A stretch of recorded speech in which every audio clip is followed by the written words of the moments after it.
हमारा मन पढ़ते बहुत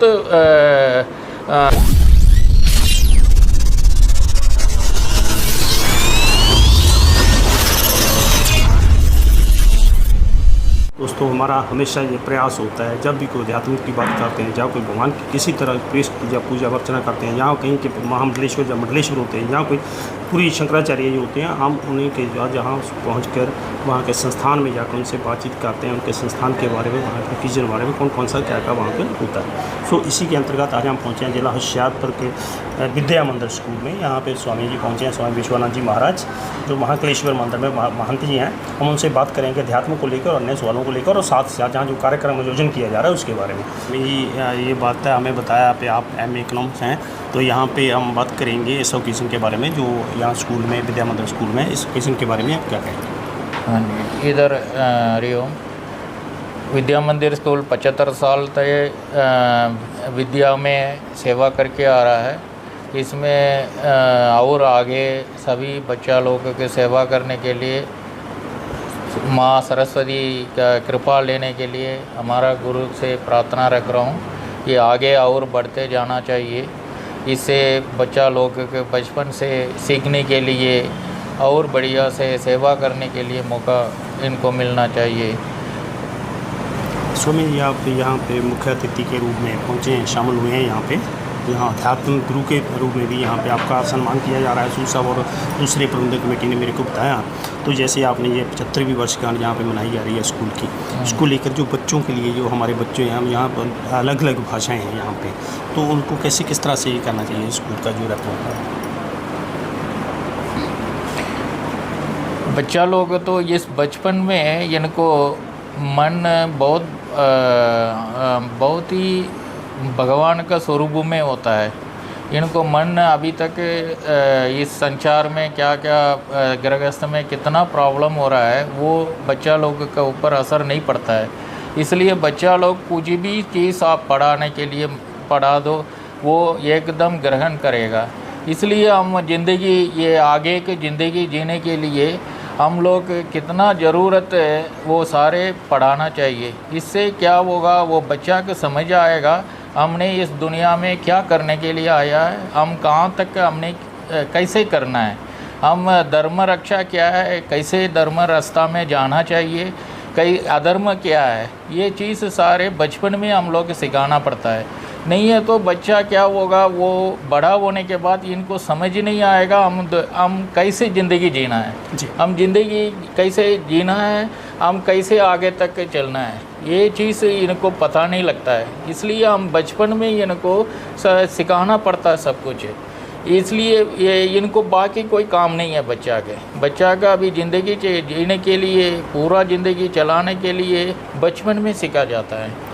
ये 15 साल है, 5 साल में पढ़ने के लिए आता है बच्चा, फिर 15 साल में ये सारे सब कुछ सीखना पड़ता है, फिर 25 साल में ये गृहस्थ जीवन में जाएगा, उसके बाद सीखना का मौका नहीं मिलता है।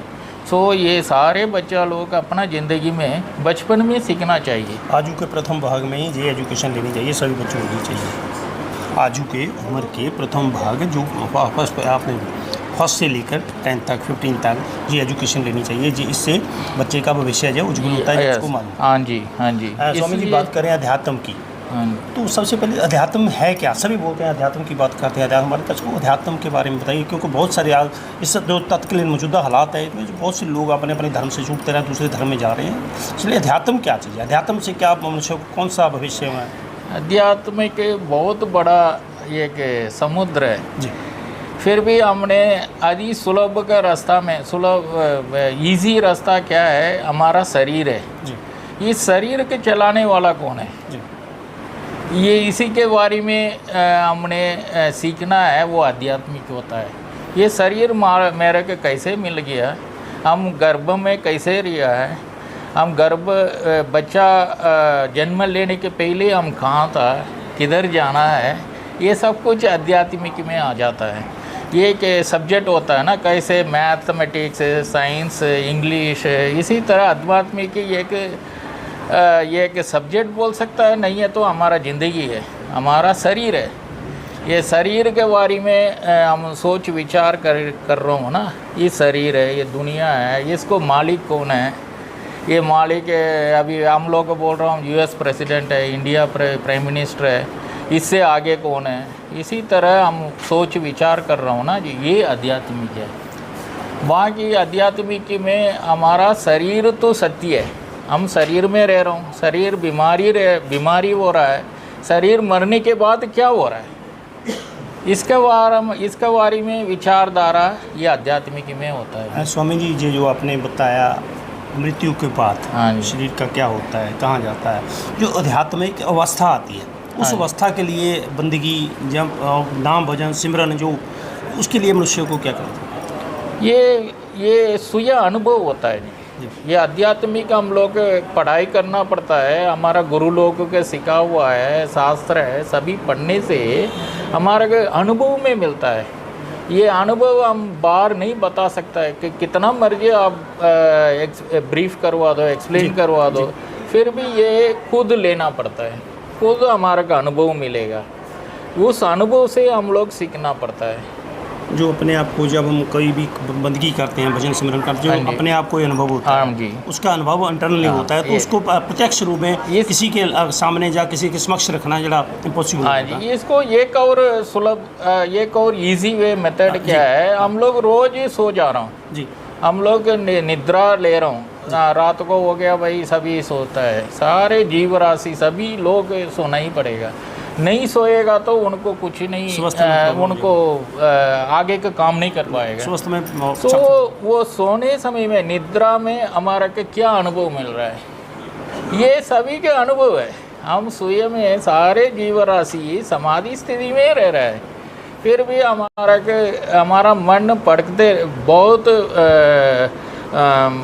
मन है ना, थॉट्स, हमारा चिंतन बहुत बड़ा हो गया है, बहुत ज़्यादा चिंतन चलने से हमारे को पता नहीं लग रहा है। इसलिए हम लोग ध्यान पाठ करने से, भजन करने से हमारा मन एकाग्र में चले जाता है, एकाग्र होने के बाद हमारा के ज्ञान मिल जाता है। जब आप बंदगी करते हैं, भजन सिमरन करते हैं, जो ध्यान करते हैं तो मन एकाग्रचित हो जाता है, जिसे हम बोलते हैं अंतरात्मा से हो जाए। तो स्वामी जी, मौजूदा हालात में बहुत से लोग हैं जो अपने अपने धर्म को लेकर छोड़कर दूसरे धर्मों में जाए, इसका क्या कारण है? हमारे पंजाब के साथ साथ अन्य क्षेत्रों में, अन्य राज्यों में भी ऐसा ही हो रहा है, बड़ी दिक्कत हो रही है। ये सारे धर्म अपना अपना धर्म एक रास्ता बता रहा है जी। सभी धर्म है क्या बोल रहा है भाई, भगवान के पास कैसे पहुंचना है, क्या रास्ता है, मैं इस रास्ता में गया है, हमने सक्सेस हो गया, हमारा के इतना सिद्ध कैसे मिल गया, मैं इस रास्ता में आया था। इसी तरह धर्म बता रहा है।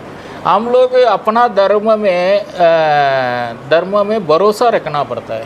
हमारा धर्म, हमारा गुरु लोग क्या बोला है, उस रास्ता में हम लोग आस्था होनी चाहिए, जो आप अपने गुरु बताते हैं वो उसी रास्ते पे चलना। स्वामी जी, और कोई बात अध्यात्म को लेके, अपने महाकालेश्वर मंदिर के लेके बारे में तो पहले मेरी बात हुई थी, तो उसके बारे में हम बात करेंगे वहाँ पे। तो अभी जो हालात हैं, जैसे मैंने आपसे पूछा था कि जो मौजूदा धर्म, तो आपने बहुत सीधे से बता दिया भाई अपने अपने धर्म में अपना अपना रास्ता है। मौजूदा लोगों को क्या बताना चाहेंगे आप, क्या कहना चाहेंगे? अपने अपने धर्म में रहना चाहिए, परिपक्व होना चाहिए, अपने अपने धर्म की चलना चाहिए, उसके जो निर्देश मिले इसको लेकर।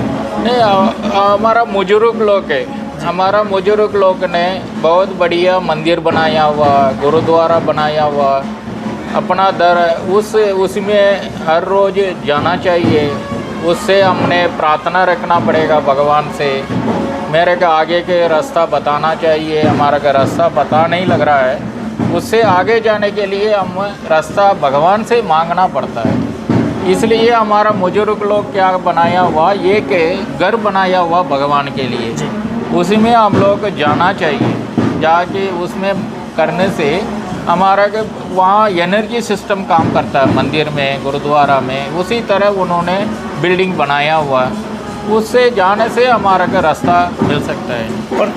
प्रत्येक व्यक्ति को चाहिए अपने जीवन में गुरु बनाना जरूर चाहिए, गुरु जरूर चाहिए, शिष्य बनना चाहिए, ताकि उनका मार्गदर्शन। गुरु भगवान ही होता है जी, गुरु अपने आप मिल जाता है। हमारा रास्ता हमने मांगने से, भगवान से मांगने से गुरु भगवान खुद भेज देते हैं। बहुत बहुत धन्यवाद। सो दोस्तों, ये थे स्वामी विश्वानंद जी महाकालेश्वर महंत जिन्होंने हमारे साथ बातचीत की। हम प्रयास करेंगे अपने चैनल के माध्यम से लोगों तक, आवाम तक इनसे की ये बातचीत पहुँचाएँ, ताकि बहुत सारे लोग अपना धर्म छोड़कर दूसरे धर्म में जा रहे हैं, अपने मार्गदर्शक जा रहे हैं, और किसी तरह उनको गुरु की कितनी यहाँ पे अपने लाइफ में कितनी जरूरत है, कितना होना चाहिए, वो भी हम दिखाएंगे अपने चैनल के माध्यम। स्वामी जी बहुत बहुत धन्यवाद।